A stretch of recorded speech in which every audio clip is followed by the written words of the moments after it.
جرائم فرنسا في الجزائر 1830-1962.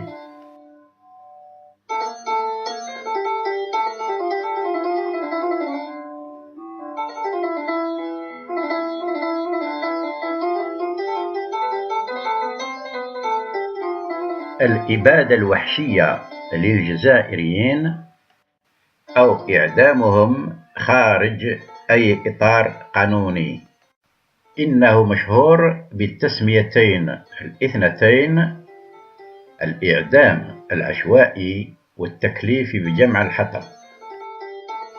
لم يخضع إلا لإرادة شخص، ولم يدخل في أي خانة من خانات قوانين الحرب. الإعدام بواسطة الطائرة المروحية. في فيلم العفيون والعصا الذي أخرجه أحمد راشدي اعتمادا على ما كتبه مولود معمري، يظهر المقطع التالي: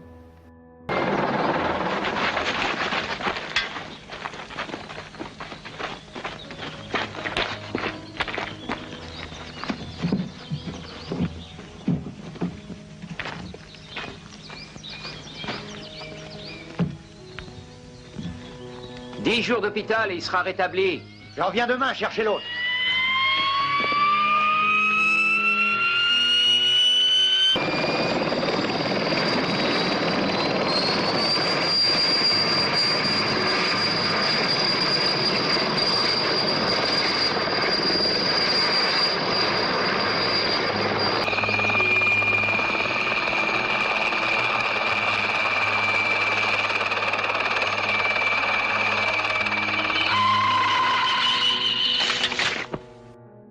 صدق أم لا تصدق، لكن تعكس المناظر الظاهرة فيه حقيقة بشعة ضحاياها مجاهدون مقبوض عليهم، يرمون في السماء من طائرة مروحية.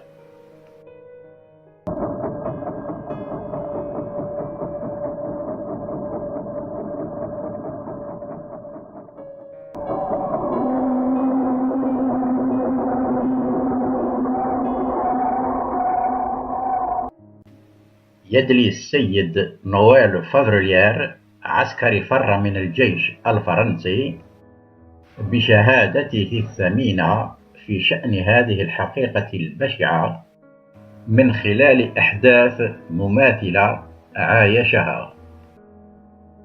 Un jour, on me confie 2 prisonniers. Le barbu, il y en avait un qui était barbu, on l'emmène à Tébessa. Mettez-le dans l'hélicoptère. Et peu après, j'entends l'hélicoptère qui revient. Ce qui m'étonne, parce que pour aller à Tébessa et revenir, il fallait beaucoup plus de temps.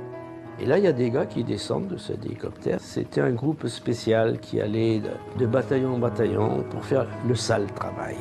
Voilà, c'était ça. Et j'ai dit, mais il est où le prisonnier? Ça ne te regarde pas.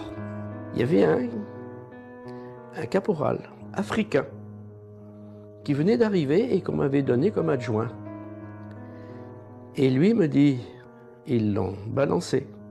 Là, je ne pouvais pas le croire. Non. Pas. Et quand j'ai demandé au capitaine, et l'autre, là, le jeune, qu'est-ce que vous en faites? Il n'y a rien à en faire. Demain, c'est la corvée de bois. Exécution sommaire. قد ساعد المجاهد الثاني على الهروب ليجنبه نفس المصير، ثم التحق رفقته بجيش التحرير الوطني، فحكمت عليه فرنسا بالإعدام غيابيا. ليس للبشاعة الفرنسية أي حد، ونفس الشيء بالنسبة لوحشيتها. خلال معركة الجزائر كان الجلادون الفرنسيون يثقلون أجسام المجاهدين المقبوض عليهم والمؤهلين للرمي من طائرة مروحية بالإسمنت في أرجلهم قبل رميهم في البحر.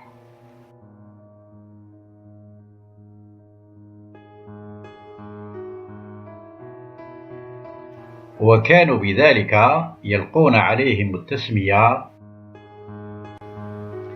كروفيت بيجار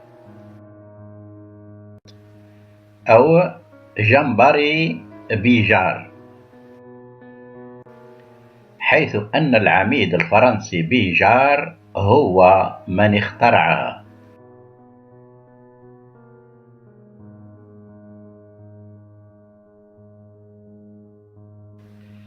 يقول السيد بول تادجان في هذا الموضوع: La mer les renvoyait. Renvoyait les crevettes Bijard, comme ça qu'on appelait les hommes. On mettait les pieds dans une bassine de ciment. Quand c'était pris, on les larguait en hélicoptère dans la mer. On ne peut pas admettre ça, on ne fait pas la guerre comme ça, c'est pas possible. احتجاجا على تلك الممارسات التي كان قد ندد بها، استقال بول تادجان من وظيفته.